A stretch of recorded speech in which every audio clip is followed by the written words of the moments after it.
السلام علیکم ورحمۃ اللہ وبرکاتہ۔ وائس آف حق کے معزز ناظرین، استقبال ہے آپ کا ہمارے یوٹیوب چینل پر۔ ناظرین، آج میں آپ کے سامنے ایک سوال لے کر حاضر ہوا ہوں کہ بدر کا واقعہ ہمیں کیا درس دیتا ہے۔ تو آئیے ہم سماعت کرتے ہیں کہ بدر کا واقعہ ہمیں کیا درس دیتا ہے۔ ناظرین و سامعین، بدر کا واقعہ ہمیں یہ درس دیتا ہے کہ اللہ کی مدد کب اور کیسے آتی ہے، ایمان غیر متزلزل کیا ہوتا ہے، کامل یقین ہو تو اسباب کیسے ہیں مانا ہو کر رہ جاتے ہیں، تقوی کی بنیاد پر اٹھایا گیا قدم کتنا مضبوط ہوتا ہے، جنگی تدابیر کیا ہوتی ہے،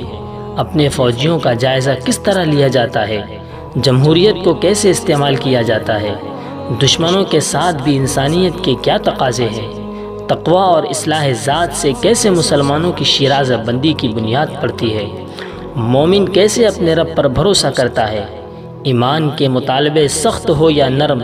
اللہ کی خاطر کیسے تعلقات توڑے اور جوڑے جاتے ہیں، عقیدے کی خاطر کیسے رشتوں کا بھی قتل کیا جاتا ہے، اللہ پر پختہ یقین،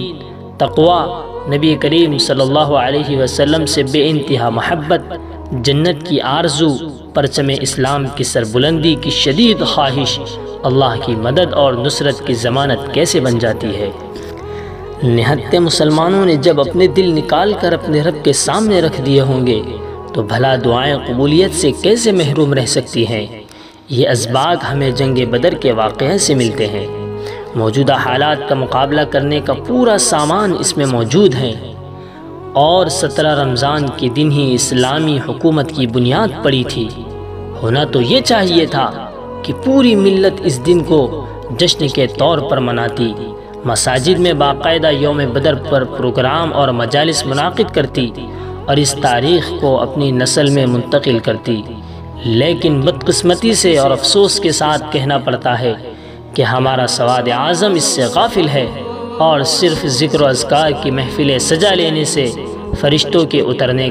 کا منتظر ہے۔ جو قوم اپنی تاریخ کو فراموش کر دیتی ہے، ناظرین اس لفظ کو ذرا غور سے سننا کہ جو قوم اپنی تاریخ کو فراموش کر دیتی ہے،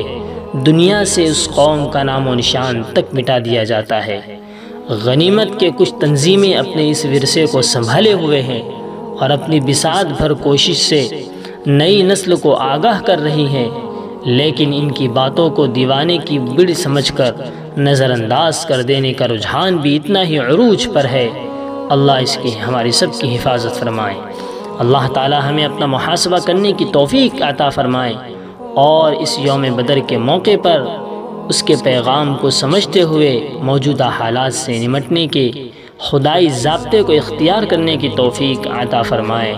آمین یا رب العالمین۔ فضائے بدر پیدا کر فرشتے تیری نصرت کو، فضائے بدر پیدا کر فرشتے تیری نصرت کو، اتر سکتے ہیں گردوں سے قطار اندر قطار بھی۔